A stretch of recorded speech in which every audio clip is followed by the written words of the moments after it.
Hey everyone, welcome to our office hours with Cloud Posse. It's your weekly dose of insider DevOps trends, AWS news, and Terraform insights, all sourced from our sweetops community, plus a live Q&A you can't find anywhere else. It's January 3rd, 2024.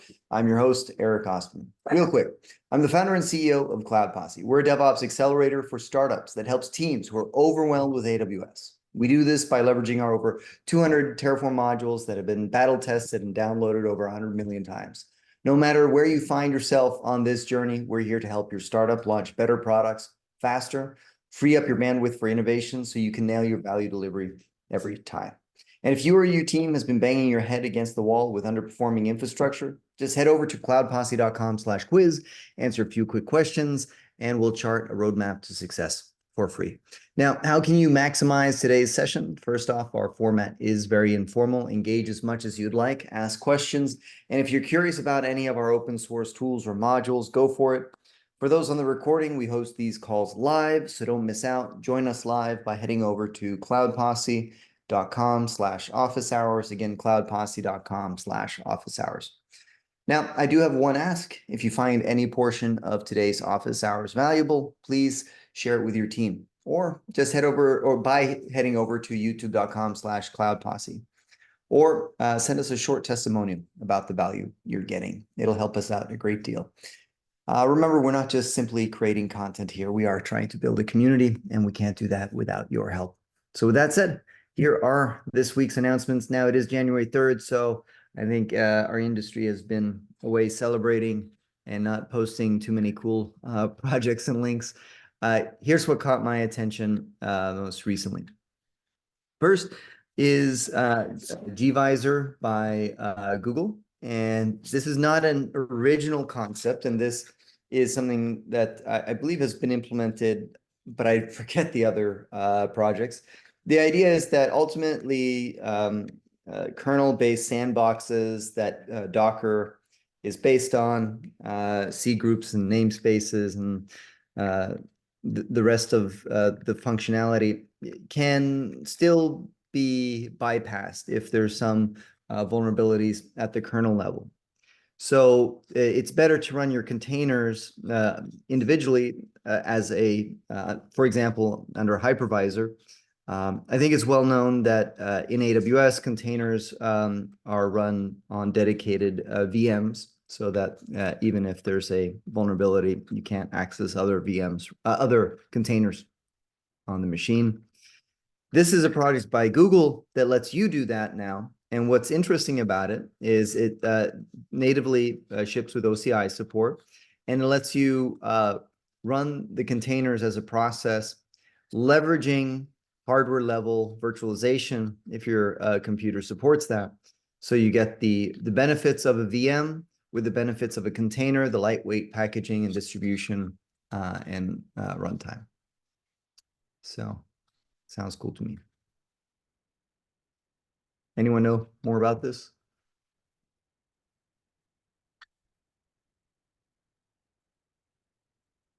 All right. Next announcement is a side project. This is a Linux compatible kernel, obviously probably not feature complete. Started as a side project, written in Rust, showcasing how leveraging Rust can eliminate some of the headaches building a complicated kernel by leveraging the memory management features and so forth. Woohoo! No more glibc. That's can you explain that to me? Well, glibc is like a standard C library that basically hooks, right? It hooks all the different various components that are in the kernel to do like memory management and to do a bunch of other things. So if the OS is now written in Rust, presumably there's no glibc. Like Rust would do all that, and the Rust garbage collector would take care of doing all that under the hood. Presumably, I just made like several leaps and bounds of assumptions there, but I was just saying, like, what benefit in my head would it be if you didn't, if you actually had the kernel in Rust? Sense. And final or I guess I got two more. All right. Next one was a standalone service that you can self-host that provides a Terraform mirror of providers, leveraging the native mirror protocol that's not too often talked about in Terraform. Recently, we talked about the boring registry by Tier Mobility, which is a more full-featured registry, including, among other things, provider mirroring. Unfortunately, there's no Terraform protocol for module mirroring. There are some hacks that have been discussed, so the same thing cannot be applied to modules. I hope that'll be a forthcoming feature. Anyways, Hermit Crab is a standalone service for the Terraform provider mirroring service that is open source and recently released.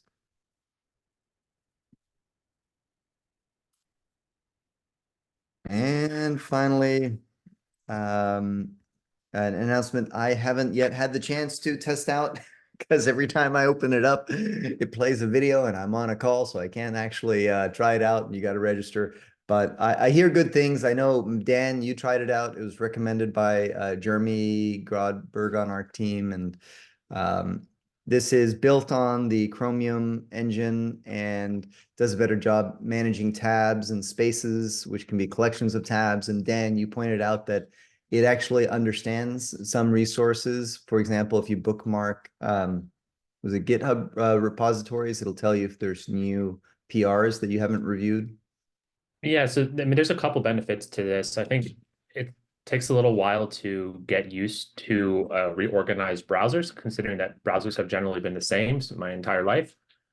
So it's hard, it's difficult to navigate, but the hotkeys are the same as Chrome, so that's about the same. The other neat part is when you control F, instead of just searching through something, it alternatively gets the same prompt for their AI. So you can ask this a chat GPT question in control F, and it will answer the question, or it will search that given file for that exact string. So it's a couple little nice things. Also, the themes look just like a little prettier. You can customize sites with custom CSS based on your theme, so you can change the background to match your inputted theme. It's little things that I'll have to get used to. But yeah, I've been using it for a couple days. Still not recommending it yet, but it is kind of cool.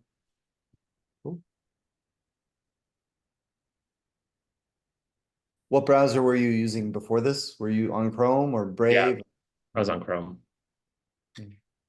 Yeah, I mean, all of our we're using G Suite heavily, so it makes sense to use Chrome. And this supports everything fully.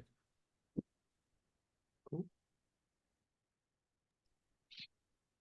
All right, that's it.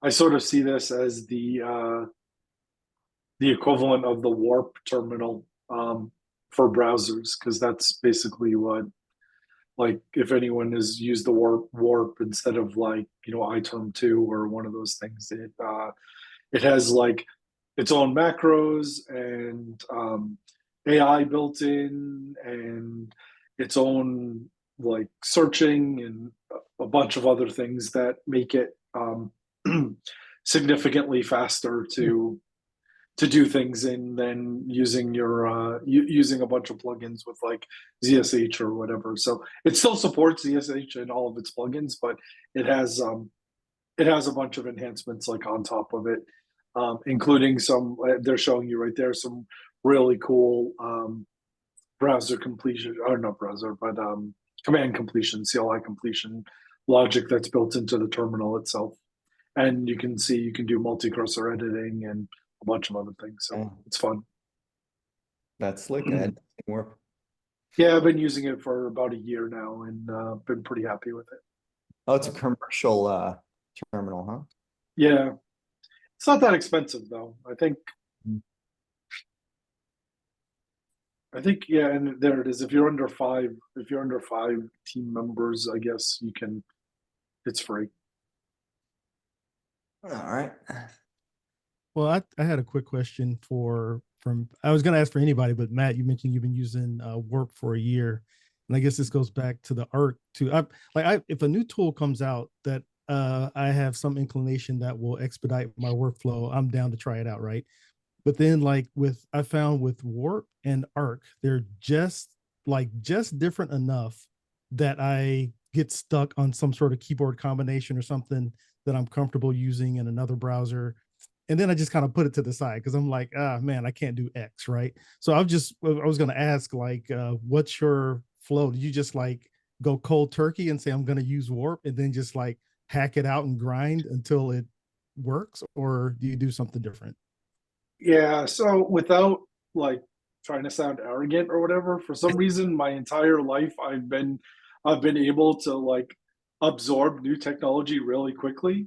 So generally with things that aren't extremely complex that you just can't absorb quickly. So these types of things I basically just dive in and say, I'm gonna figure it out. And then I basically do. And you can also change keyboard bindings and all of that kind of stuff in Warp pretty easily. So if there are things that you're just for 20 years of work, you're used to hitting something and you expect something to happen, you can go and change your keyboard binding to that as well. For what it's worth, I also configure my entire system with Nix. So testing something and then rolling back is actually really easy for me. I can just say do this, and then if I don't like it, I go find the Git commit where I introduced it. I reverse that Git commit, and then basically I'm back to normal, and I can keep moving on. So having version history over my laptop actually makes it really useful. Yes. Yeah, indeed. Yes, Isaac, that is true. I do learning Nix was probably the steepest learning curve of almost any technology I've ever tried to adopt. It felt like it was a 90-degree learning curve. But once I learned it, I've loved it. So that's it's been very useful. Yeah, I would liken Nix to learning how to do spice simulations for me. But I have a question for you, Matt. Can you put in your own OpenAI token with Warp so that you don't have to worry about the limited requests per day? It's not OpenAI. It's their own model that's specifically trained, or maybe it is, but it's specifically trained. It said OpenAI on the docs. Yeah. But it's not using OpenAI directly. It's using it through some API that Warp has, and then it does things and calls the commands behind the scenes. There are no OpenAI tokens or anything else that you put into your own terminal. It just kind of does its own. It does its own thing. I got you. And for what it's worth, I haven't really used that feature that much. I've used a few things, but there are things there's a whole snippet section and bookmark. You can bookmark specific panes within your terminal. See how it has those lines going across? You can actually bookmark that little section of output and go back to it later and figure out when you ran things. I found a lot of things to be very, very useful in it. But to be honest, I don't really use the AI portion of it very often. That's one of those things. They had to add that for their investors. Probably. Although I did ask it a couple of times.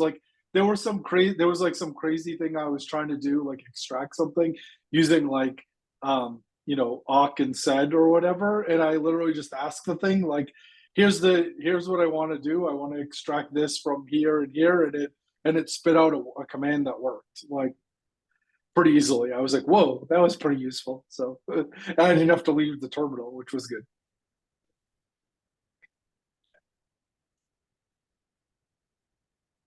Yeah, I haven't used Cursor, so I don't know if Isaac, you were asking me specifically. I haven't used that, but I'd be curious to hear what other people have said. I was thinking about giving it a shot, but I haven't really tried it yet. Michael Jenkins, since he said he's tried it, I was just curious. Yeah, that's another one of those tools that I've picked up, and I haven't really sort of just set myself on it as a daily driver. The one thing, I also mentioned Zed, and I'm going to post a link to it here in a second. The one thing I appreciate with Cursor and Zed is that they are Visual Studio Code alternatives, but they don't come with some of the, I mean, I hate to say that Visual Studio Code is coming with bulk and, you know, all the you know, vaporware or whatever. I've got a lot of plugins installed and I don't use them all. So whenever I have a new session somewhere, like my session follows me, I just kind of get bogged down. At least I feel like I get bogged down with some of the plugins that I use. And Zed and Cursor are a little bit cleaner than that. I found I just haven't used them like I said, as a daily driver, mostly because I'm stuck in my terminal using Vim where I'm happy. I've been there for, you know, pretty much half my life. So even UI, a graphical UI, even if it is Visual Studio Code, doesn't give me all the capabilities that I can do right from Vim or in Vim in my terminal. So yeah, I think VS Code's biggest problem is under the hood. It's an Electron app basically, so it's written in TypeScript, it's an interpreted language, and it does some funky stuff to be able to do like IPC or interprocess communication with all the language servers and things that are out there. So in part of that process, it often ends up with memory leaks and then you have to shut it down and start it again to restart everything, or restart language servers, like often for the bloat to not happen. And for what it's worth, particularly like for our segment here, the Terraform language server is particularly bad when you're using large mono repos, and I find that often causes a bunch of problems in VS Code. So mostly because it wants to init every root module in order to be able to do IntelliSense and everything. And if you have a mono repo that has like hundreds of root modules, that obviously is not very conducive to making anything work. Like Terraform AWS components repo, the one we have. Yeah, or like any of our customer repos where we have all the, you know, all the components basically. Like it often gets very slow on those repos. Remind me, what is OrbStack? I don't recall. It's so it's a Docker replacement. Oh, yeah. Now this is one tool that I have adopted and I've been using it as my daily driver for Docker desktop replacement. What's the other one? Well, Kubernetes, local Kubernetes. So I'm not using Minikube, I'm using OrbStack. And also for the other VM driver that Vagrant wraps around. I can't remember even what the name of the tool is now, but so the link that I shared is an announcement for their VM capability. And basically this thing spins up VMs crazy quick. I don't know how they do it, but you just say command line tool, orb, give me a server, and it's like you get it in less than a minute probably. To provision the server, they support basically a user data script. So I've been using scripts, you know, that I could pass in to configure the server for whatever I'm using it for. But now they support Cloud-init, which is a little bit more consistent with CloudFormation and Terraform if you're using Cloud-init, you know, in those platforms. But what I appreciate for this particular tool in respect to Cloud-init is that I have a playground for, you know, testing out Cloud-init scripts. I'm pretty confident with my user data because it's apt, you know, it's command line stuff is pretty easy. But with Cloud-init, it's a little more subtle, the way the YAML is formatted or the way you're calling different parameters to create files and then, you know, configure things, whatever you're doing. So the turnaround for me in debugging a Cloud-init script is longer because I actually have to spin up the thing to see if it's going to work. But with this capability now, I'll be able to do it on my desktop like crazy fast. I can spin it up, blow it away, and then try it again in probably less than 5 minutes. I can, you know, spin something around or turn something around pretty quickly. So I was pretty excited to see this announcement because I've been using it for probably 4 or 5 months now, and I'm very happy with it. So I'm excited to use the Cloud-init feature. How swappable is that with an actual, say, EC2 instance and other stuff? Have you practiced that much? Seen it work? I haven't gotten that far yet. So yeah, that is the goal, is to sort of hash out the Cloud-init script locally and then, you know, use it wherever I want to use it. If it's going to be on an EC2 most Right, probably likely with something like through Pattern, right? CloudFormation. Yeah, basically. Yeah, I think that the major differences will obviously be like hardware stuff. Like you're not going to be able to like reattach EBS volumes like locally that you might do in Cloud-init, and you won't be able to call the EC2 metadata service to get various information and that kind of thing. But I think for everything else, it would be really useful. I Yeah, haven't particularly used this inclination of Orb, but I've been using OrbStack as my as a Docker replacement for probably about the same amount of time, like 4 or 5 months. And I measured over a 3 month period, and on a daily basis, I was getting about 65% more battery life by switching to Orb. It is so much better than Docker.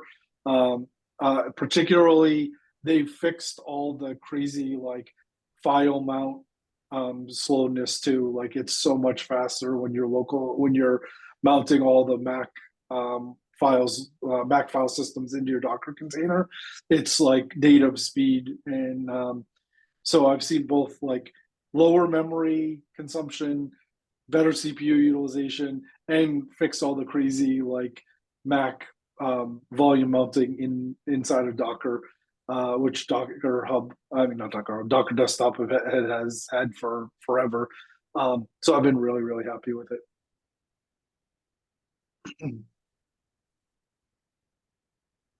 That was also one that I just bit the bullet and one day uninstalled Docker Desktop and installed this and crossed my fingers that it worked, and it did. So I was pretty happy with that. yeah, Very I little did tweaking. I did the same thing, and yeah, this is one that I've been very happy with using for quite some time.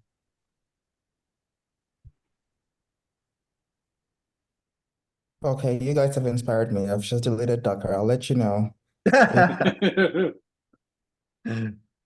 Hashtag delete Docker. All right. So that's all the announcements that I had teed up here. Anything else? These have been some interesting utilities that have been shared here. It just dawned on me before while you were talking about the new browser. Somehow I never realized before that the segmentation of different areas within your browsers is tabs and spaces. No. Like tabs versus spaces, like the inevitable Docker, I mean not Docker, developer battle. I'm just like, I never really thought of it that way. Like I don't know how that never hopped into my mind before.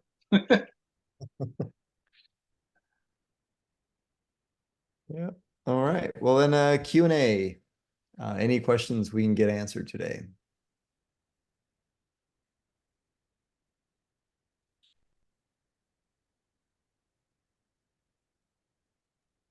I think this is more of an existential or forward-looking, like futurist type question.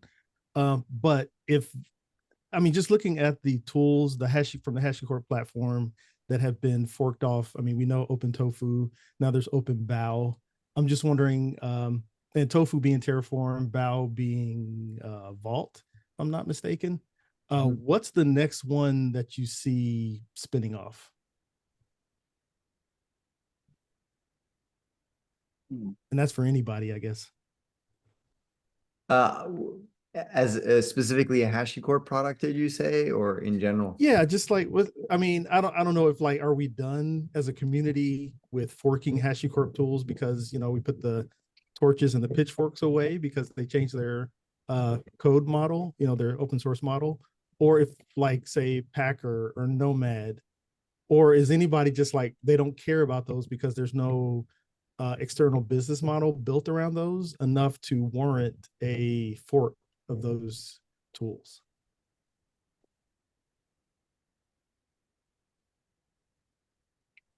Yeah, that's a good point, because for a set of businesses to invest in maintaining a fork, their business model must be threatened by the license change.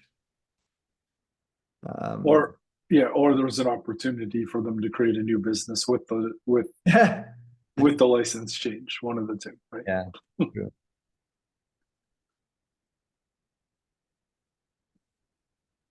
Yeah, not sure. I can't really see like Foundry or Nomad, particularly like driving this kind of, the kind of fire in the belly that that Terraform did, and then followed on by Vault. Packer is an interesting one. There's a lot of people that rely on Packer, but They're that alternatives seems, as well. yeah, there are some alternatives, but I would say like Packer also seems like less complex somehow, and like, I don't know. There's no one that has like a hosted Packer offer, or there might be maybe to build like Packer images in the cloud or something, but there's like a very like narrow use case of what you can actually do with Packer versus like deploying all of your infrastructure for critical businesses. Seems I like much different. I respect folks who run with Systems Manager and AWS as an alternative to building your own images. It's just having a document that says, I will make this my image. It's that mentality, I'd say, is also kind of successful for some folks. But Amazon also has, I forget what it's called, their own Yeah. builder. I was trying to think of the name of the thing so I could say it, but I couldn't think of the name of it either. So, I mean, if you're strictly operating on AWS, there's diminishing value to using Packer, unless you need something that runs multiple clouds or locally or so forth. Yeah. What I thought someone was going to say is maybe console in terms of adoption. That's the one that comes up all the time. But if we intersect that with the business model, that would be jeopardized. Well, I guess if all your corporate infrastructure runs on console somehow, but you'd have to be in the business of selling that to other companies then for it to risk probably the license. So Yeah. And just for the record here, not a lawyer. no. Hey, the rewinding EC2 image builder is the name of that. Okay. Is that thing, which seems pretty easy. Like, but I couldn't remember that. So I feel like there were some folks who would, I don't know if they're still doing this, but I knew somebody at DigitalOcean who said there were certain things that you were using console if you provisioned them on their service. But I'm sure that that's changed. That was like over 6 or 7 years ago. But I wonder if there's certain providers out there who use console on the back end. And I know that Circle CI uses Nomad to actually schedule all their workloads from customer CI jobs, like on under the hood, because they've been a case study a bunch of times that I've seen from HashiCorp. But if they're the customer using Nomad, then it's not necessarily a. They're I should say they're not selling Nomad. They're no. selling CI/CD, I was just right? I was just saying, like, there are some well-known, like, large, large, whatever you want to call them, SaaS offerings that do use some of these technologies under the hood, but they're not directly selling those. So, got it. Yeah. All right. Any other questions we can get answered?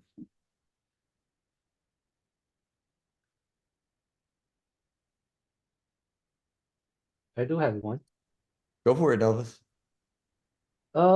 Anyone has experience with the Bitnami sealed secret and keep seal? So maybe comment on it. Is it helpful in terms of checking in encrypted secrets?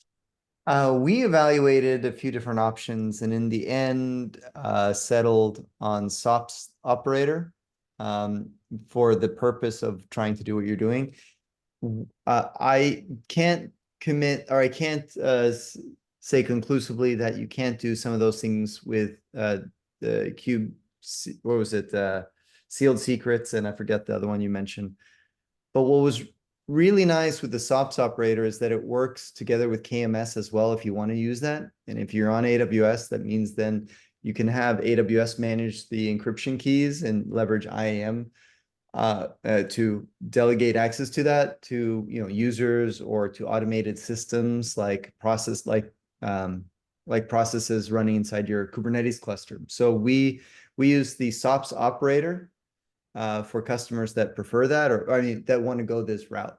I can't make a blanket statement that you should use this approach to manage your secrets, but if you like the approach of using encrypted secrets in your VCS, then I like the SOPs secrets and SOPs operator approach the most. Because you don't want to lose your master keys ever and have to build your PKI infrastructure to manage all that. It's so nice just to piggyback on what Amazon has in this case. Yeah. One of the things that I made note to try to kick the tires on, since I've never done it, I've been more and more impressed recently with 1Password and all the things that they're expanding to support and like make it easy to use as a cloud agnostic secrets manager. And there's actually a 1Password secrets operator that you can basically retrieve your secrets from 1Password, and it will also automatically restart the pods anytime that a secret changes inside 1Password. So it's pretty cool. Will it somehow also like rotate its own credential? It has the ability to do a lot of that stuff, so maybe, but I don't know. Like I just made a note.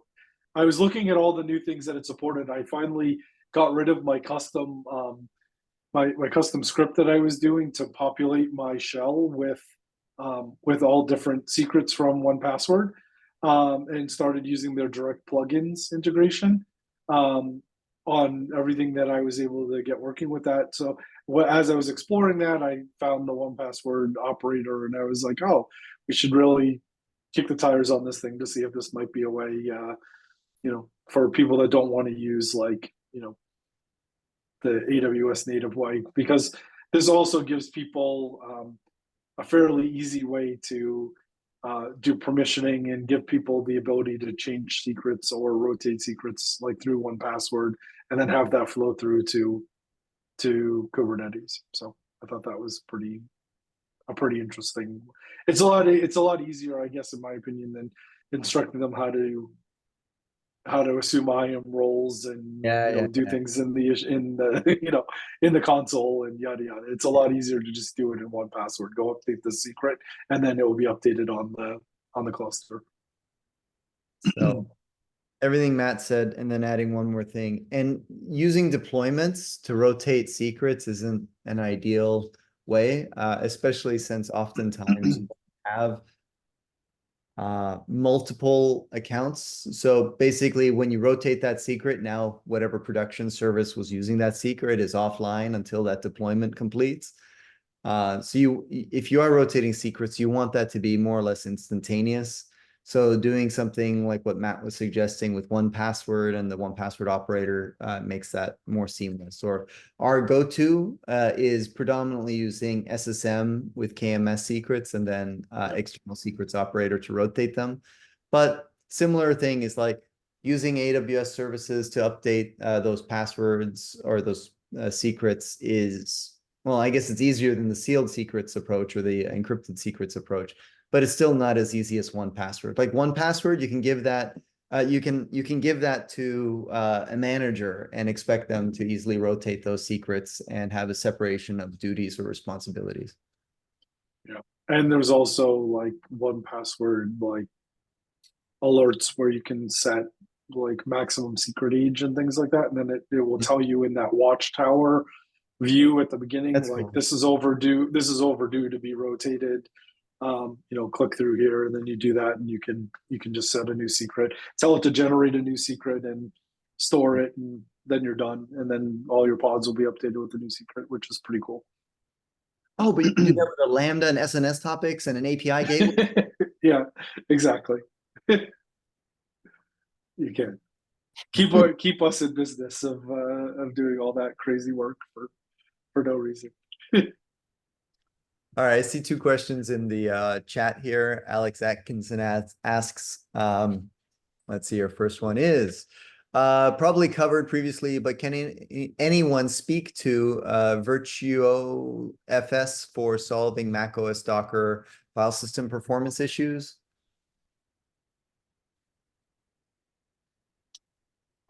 I remember trying it, but I don't remember why it didn't help me. I'd have to look back at my notes. And then the next question would be also by Alex. Does anyone have any favorite provider for virtual macOS desktop environment other than EC2?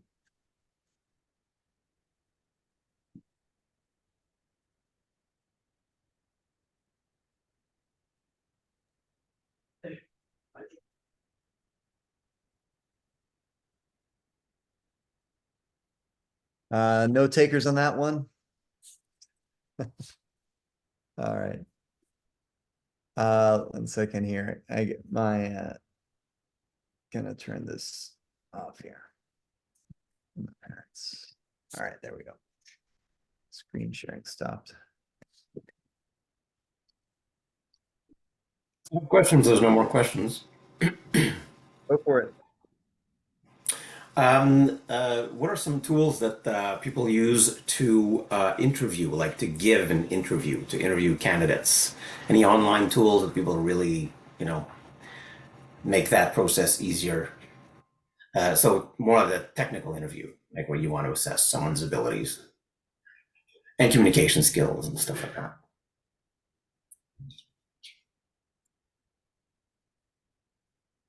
Yeah, I'm curious too. I don't have. My answer isn't fun. My answer is Notion. I just like take notes and like ask people questions. I don't really have like a platform for doing it. Right. Yeah, that's what I've been doing too.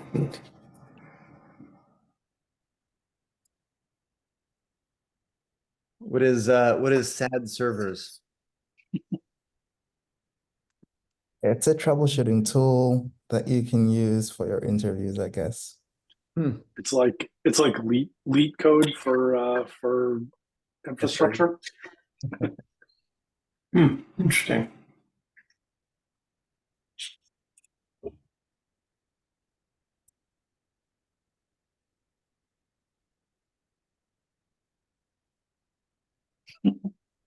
No, Interesting. enter the name of the murderer by running this command. All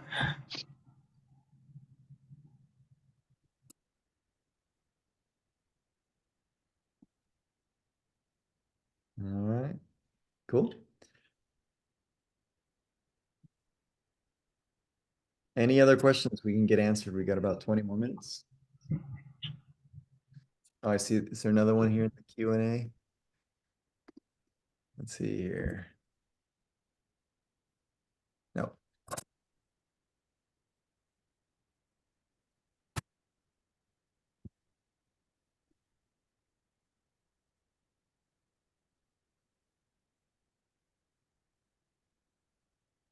Any other questions? Otherwise, we'll wrap it up early.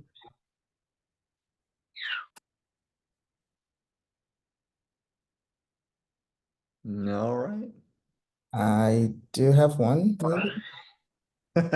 In the nick of time, I was getting ready. I'm curious if anyone has been in a situation where all of a sudden, their dev team start experiencing with lots of incidents, like incident every week.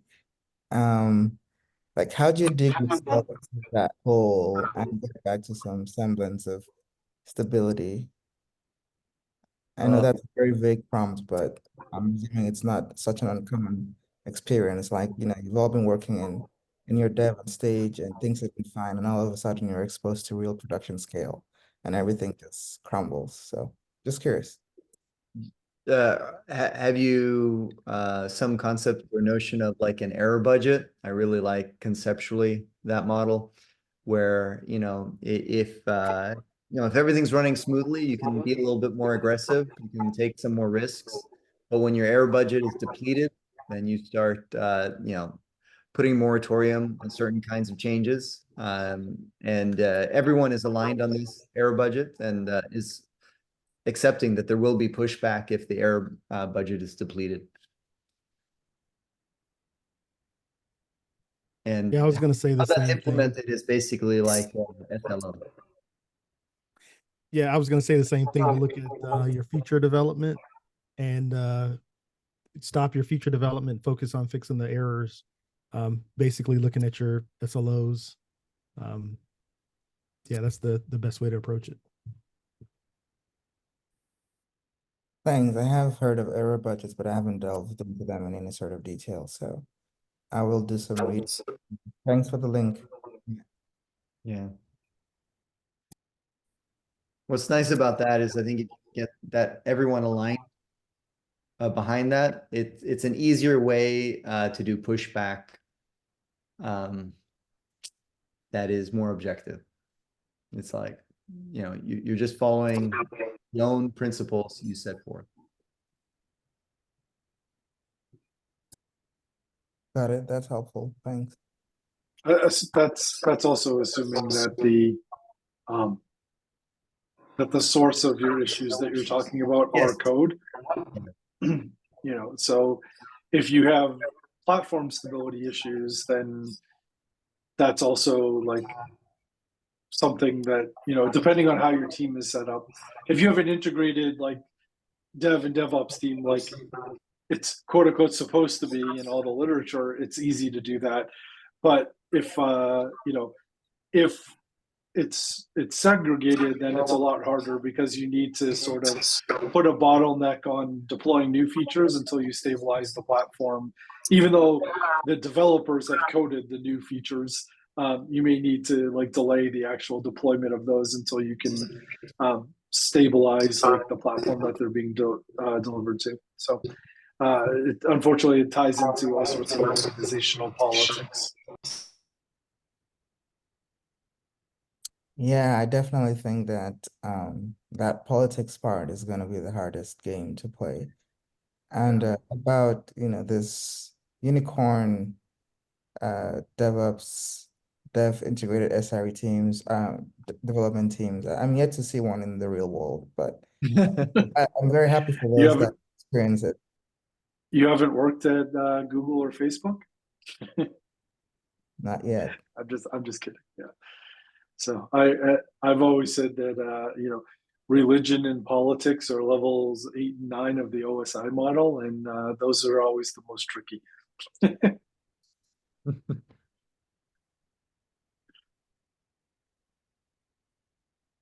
Oh yes. Well, I don't know. Platform engineering can't really be used anymore because no one wants to build platforms anymore because that was so 2010s or whatever, 2015-ish.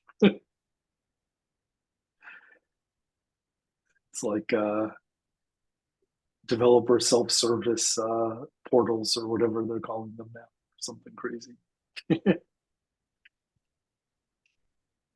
that's kind of the official blog. And I know we've probably mentioned it out there, but there's, you know, for those that haven't read it, the Google Site Reliability Engineering, the SRE book, is literally like the Bible of SRE. Like, even if you don't follow all their advice and don't have the kind of scale that they're talking about, the concepts that are discussed in there and the challenges and solutions that they propose can be applied at almost any size and scale. At least that's what I've seen in my opinion. It's an amazing book. Niall Murphy is like one of the main author on it, and then there's a couple other people that wrote it with him. So it's a very, very, very good book. And I believe it's available for free. Yeah, if you like reading PDFs. Yeah, here they have EPUB. And... yeah, they have a few other things. So that one I have like as a physical book. It's still one of the physical books I refer back to all the time.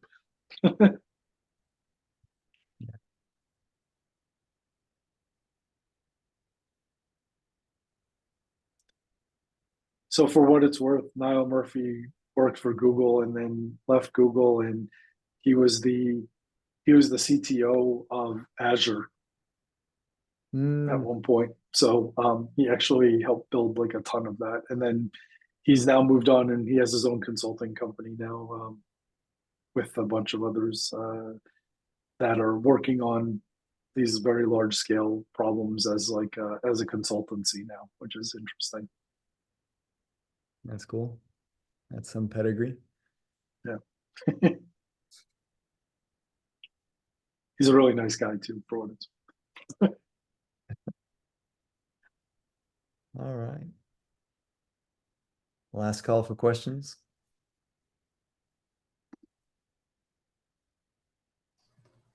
What do people use these days for a VNC client? Hmm. Royal TS still a thing? Can I ask why you need it anymore? Like what's running VNC? Well, I don't have a Mac, but I want to be able to support people who encounter Mac problems. It sounds stupid, I know. Was this, But were you the one asking about the non-EC2 Mac virtualization service? Or yep, related to that? Hmm. yeah. Yeah. Companies just love to give developers Macs. But not you. No, I despise Mac OS. I can't deal with it. If they Wait, could are you update running? their- Are you running Linux or are you running Windows? No, Linux for sure. I can't deal with Windows Okay. either. I I was just gonna want, say, if you were telling me that you can't stand Mac OS, but you're running Windows, I was gonna say you got something. no, something I'll give you my home address. You can come slap me. Yeah. I can't deal with Mac OS, and I wish they could update the core utils, but they can't. Maybe this new Rust OS could be a good slot in to update their OS. I don't know. Elvis so- shared a link, which was Mac in the Cloud or macincloud.com. So looks like an easy, relatively affordable service. Nice. Looks straightforward. For what it's worth, I just asked quickly one of my friends, and he said he used Remina. I don't know. REMM. Yeah, INA. So he said he's been using that for years and is happy with it. Yeah, I've used that one too. It's very good. I've only used it for remote desktop though. Yeah, it says it supports VNC, it supports remote desktop, a bunch of other stuff. RDP, yeah, that is remote desktop. Tremendous. That's exactly what I was looking for. Yeah, so. And he runs Ubuntu, he told me. So Perfect. Well, I look forward to supporting the dev workflows with Docker on Mac. All right. Well, any more questions?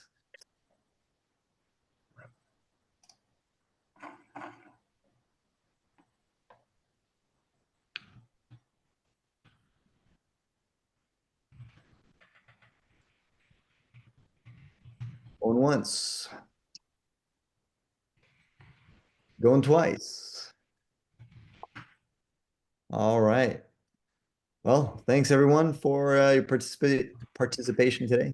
Some cool links have been shared here in the chat. If you haven't checked those out yet, we'll be sharing all those links as well in the sweetops Slack channel. So if you haven't yet registered for our Slack team, go to slack.cloudposse.com and we'll post those links in the office hours channel. Also, we'll be posting a recording of today's session to our YouTube channel. That's youtube.com/cloudposse. You can go there to find it. Also, do subscribe. It helps us out a great bit. Also, if you are interested in working with Cloud Posse at some point in the future, just go to cloudposse.com/quiz, answer a few quick questions, and you'll have the opportunity to book a session with me directly to go over your current situation and see if we can move the needle for you at your organization. Thanks everyone for your time today. We'll host another one of these sessions next Wednesday at the same time, and see you all next week. Have a good year, folks.